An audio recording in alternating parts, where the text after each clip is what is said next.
She read the same words. He read the same words. She was healed. He was not. And for centuries, this mystery has broken the hearts of those who stand before the mirror of the unseen, asking the same question. Why do some words open doors for one soul and leave another standing in the dark? The answer is not in the words. It is in the frequency of the one who speaks them. Consider your own hand. No other hand in the history of humanity carries your exact pattern. Billions of souls, billions of unique signatures. If the Creator fashioned your flesh with such precision, do you believe your spirit was cast from a single mold? Your grief has a signature. Your longing has a signature. And the frequency that will dissolve your specific burden cannot be copied from another's prescription. In the ancient house of frequency, what the wise called the science of resonance, every soul is weighed upon invisible scales. The same chapter that frees one heart in 21 recitations may require 41 from another. The same verse that becomes a healing balm for the broken at dawn may only whisper to another at dusk. This is not inconsistency. This is divine precision. For the all-knowing does not pour the same medicine into different wounds. But herein lies the trap that shatters most seekers. They copy. They see another's light and steal their candle, not knowing that another's fire may burn their own house down. Today, we speak of frequencies as if they are new. But the ancients built entire civilizations upon this knowing. They understood that every emotion is a vibration, every thought is a wave, every sacred word is a key cut for a specific lock. In this modern age, we have machines that measure the frequency of a stone, of a star, of a heartbeat. Yet we refuse to believe that the words we speak carry measurable resonance. The ancient art of Havis was never magic. It was acoustic engineering of the soul. And like all engineering, it requires the right material, the right timing, and the right architect. There is a truth spoken by the great master Ibn Arabi that has echoed across 8 centuries. The meaning of the book opens according to the capacity of the reader, not the loudness of their voice, not the speed of their tongue, but the capacity, the inner architecture of the one who receives. One soul reads a verse and hears information. Another reads the same verse and hears a summons. A third reads it, and the walls of their inner prison crumble. What changed? The words remained identical, but the reader had prepared the soil. You cannot plant a celestial seed in concrete and expect a garden. The ground must be broken. The heart must be tuned, and the vessel must be emptied before it can be filled. The heavens are not merely decoration. They are a pharmacy. Every celestial body emits a specific frequency, a distinct medicine for the soul. The masters of old did not choose their hours by convenience. They chose them by cosmic alignment.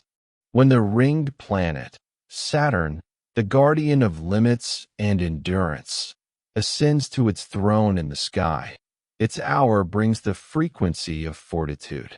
It is in this specific window that the verse of divine promise, no soul is burdened beyond what it can bear, must be approached, not as a comfort blanket, but as a sword forged in celestial fire. Read it 7 times. Read it 11. Read it 21. But read it when the sky itself offers its weight to your struggle. For timing is not convenience. Timing is chemistry. Now I must speak a difficult truth. Walk into any gathering of seekers today, and you will find an epidemic of the heart. They do not seek the words to know the source. They seek the words to know the stock market. They do not recite to heal the soul. They recite to heal the bank account. They have turned the living water into a tool for the dying world. This is the deepest corruption, to use the infinite as a servant of the finite. The ancient masters never approached the book as a transaction. They approached it as a conversation. And a conversation requires presence, humility, and the terrifying honesty of admitting that you are small and the source is vast. When you treat sacred recitation as a vending machine, insert repetition, receive worldly gain, you do not open a door. You build a wall, and that wall will follow you, appearing in every corridor of your life, until you learn what true seeking costs. What, then, is the true currency? It is called presence. It is called sincerity. It is called the state of the heart when all other doors have been closed, and only the door to the source remains. The masters called it elas, unmixed devotion, not recitation for the camera, not recitation for the follower count, but recitation that would remain identical if no human ever knew you spoke a single word. This is the frequency that moves mountains, not the loud voice, the hidden one. If you wish to move from the crowd of the curious into the circle of the transformed, you must pass 3 gates. The first gate is the body. You cannot pour celestial wine into a vessel poisoned by neglect. Sleep, water, stillness. These are not luxuries. They are prerequisites. The second gate is the mind. Clear the clutter. The mind that chases 10,000 notifications cannot hear a single whisper from the deep. The third gate is the heart. Examine your intention as you would examine water for poison. If there is any worldly gain mixed into your seeking, the gate will not open. Not because it is locked, but because you are knocking with the wrong key. Here is the practice, not my invention. The inheritance of those who measured time by the pulse of planets, not the convenience of clocks. Download the Celestial Hour Tracker, available on every platform, and learn the rhythm of Saturn. When the ringed guardian holds the sky, prepare your space. Light a single candle.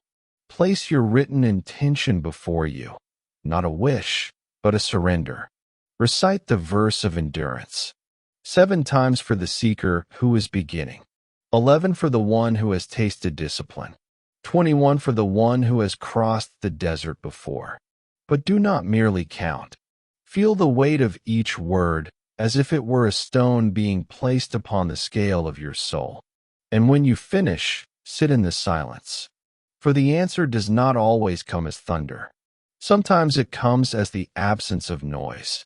Sometimes it comes as the sudden, inexplicable peace that tells you, the burden was never yours to carry alone. Why do some words heal and others do not? Because the words are not pills. They are mirrors.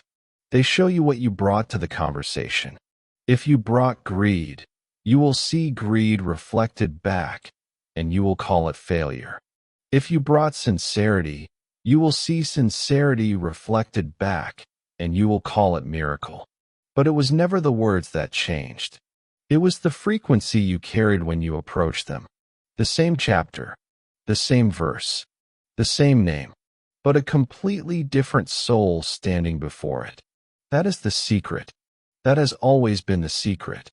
I do not promise you miracles in 3 days. I do not promise you wealth by Friday. I promise you something far more terrifying and far more beautiful. I promise you the truth of your own frequency. If you are willing to stop copying, stop chasing, stop using the infinite as a tool for the finite, then approach the threshold. Check the celestial clock. Prepare your vessel. And read not to receive, but to become. The circle of the devoted is not large, but it is ancient, and it is waiting until we meet again on the path of wisdom.